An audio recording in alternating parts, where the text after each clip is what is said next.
Hello viewers, you're welcome once again. We are going to treat compound statement from the continuation 2. We have done continuation 1. This one is continuation 2. Where other ones we have treated the types of compound statements like conjunctive statement, disjunctive statement, conditional statement. Today we are going to treat biconditional statement. But there is some terms which we conjectured we use to define our statements. We say let P and Q be statements.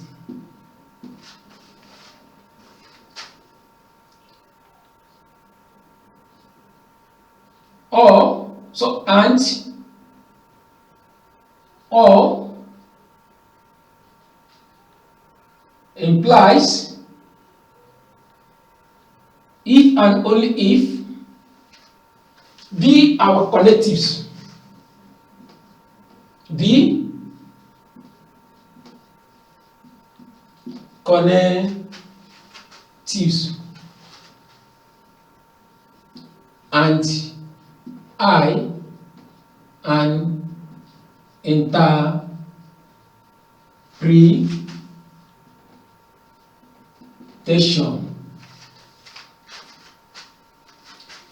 Then we can use it to define biconditional statement.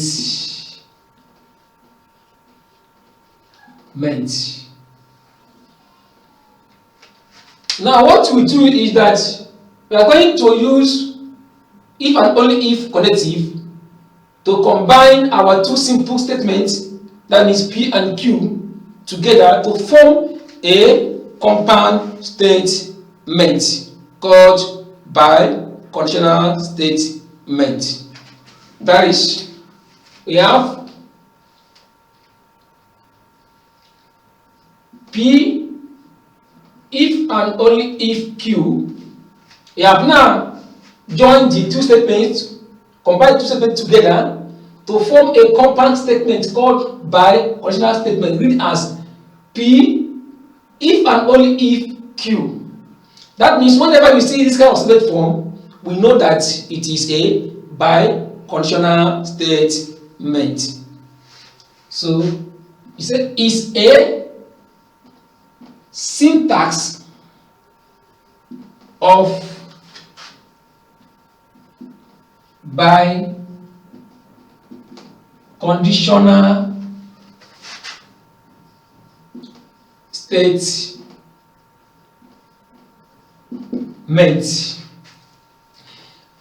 P and Q, they are called equivalents. They are in biconditional statement, P and Q, in this syntax, P and Q, they are called equivalents. Why? Because any value that assigns to P is also assigned to Q. That's why they are equivalent. If the value of P is F, then the value of Q will be F. If the value of P is T, then the value of Q will be T. That's why they are called equivalent. So you say P and Q are called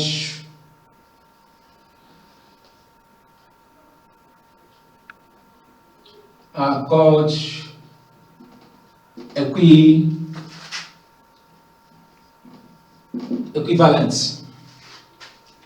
So that is how we will identify the form of biconditional statement. So with this syntax, we can identify biconditional statement. Let's go to semantic. We say that I of PQ is equal to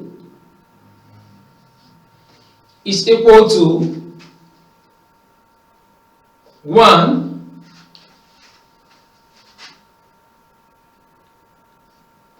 if I of P is equal to I of Q. Sorry, F is T, then is F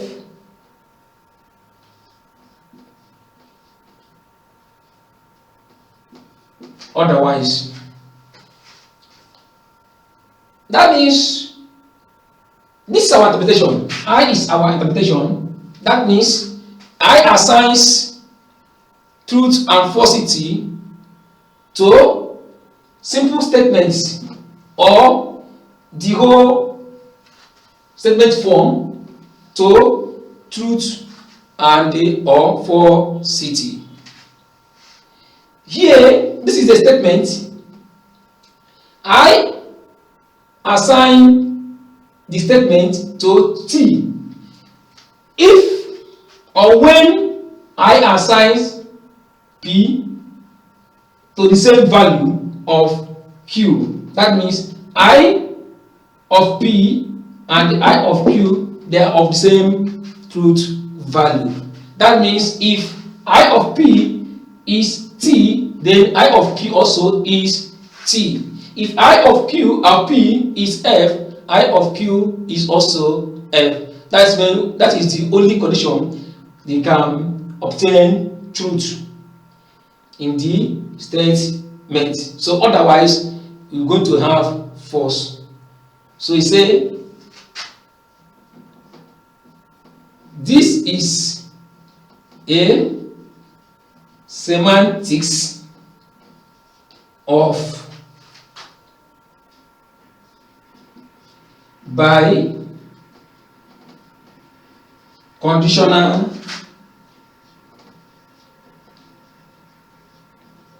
statement. So from their semantics and the syntax, we can identify biconditional statement. Let's also construct a table of biconditional statement. That means we want to show all the whole possible combination of simple statement value and the each valuation of each combination.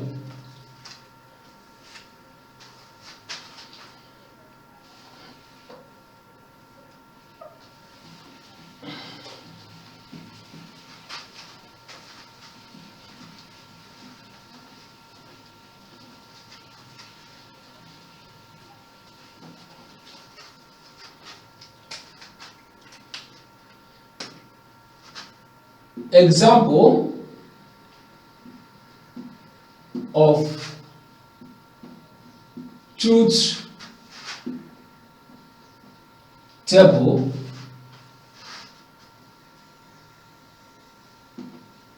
for biconditional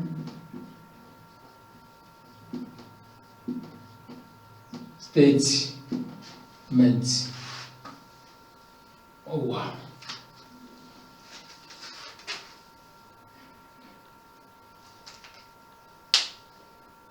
Truth table, heavy.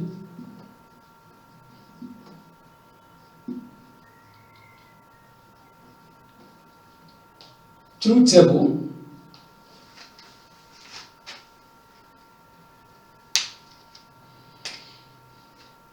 now we have two simple statements that are involved in the biconditional statement P and Q, that there are only two.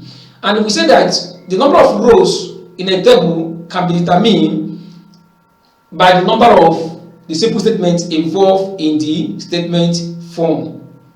Here we have two simple statements that involved in the statement form. That means, and the formula for determining the row is 2 power n, and that n represents the number of simple statements that occurred in the statement.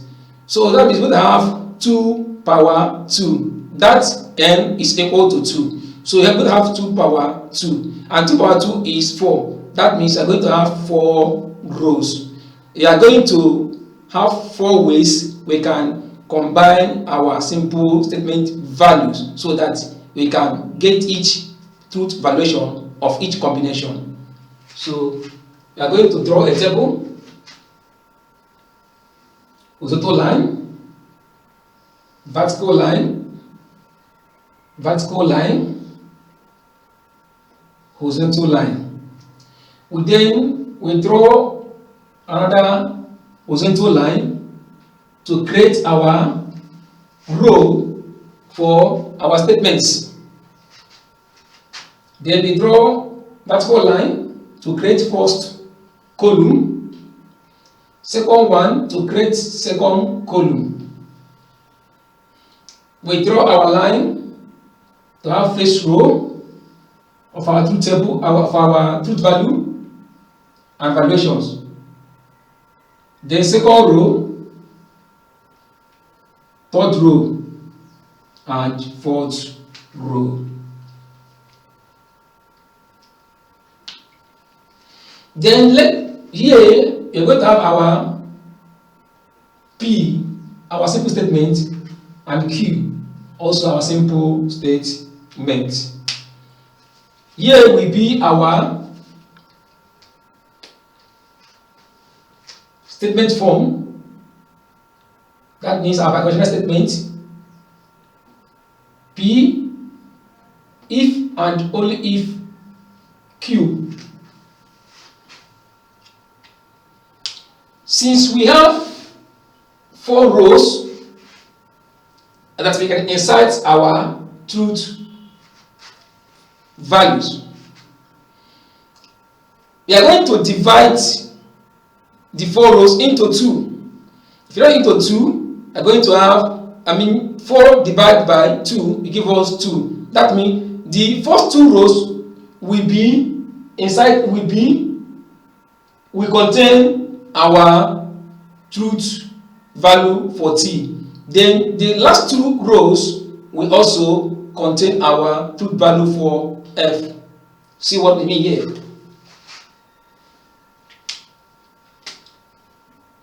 T, T, F, F, so that it can be able to ascertain all our possible combinations. So here, since I've made 2 rows to contain truth value, then the last 2 rows to contain truth value. Now we are going to divide this one that contains truth value, these 2, into 2 again. Divided by 2, 2 divided by 2 is 1. So that means I'm going to, first one will be truth under Q, under statement Q. So the first row will be T, then D, followed by another 1. That is false. That's how we alter it. See what we mean here? T, F, T, F. So that you have now gotten all our possible combinations of the truth value for this statement. Now we evaluate. We said that the conditions that can make P, if and only if Q to be truth, is when I assigns Q to the same value with Q, whereas when I assigns P the same value with Q. That means if I assigns P to F, also I will assign Q to F, so that it will be true. Otherwise, it is false. Or Other way around, P is false. Also, Q will be false, so it will be truth. Here we have I assigns P to T, assigns Q to T. That means T implies T will give us truth. That is T. Here, I assigns P to T, assigns Q to F. That means it is F. It's not the condition whereby it can be truth. So that means here is F. Here, I assigns P to F, assigns Q to T.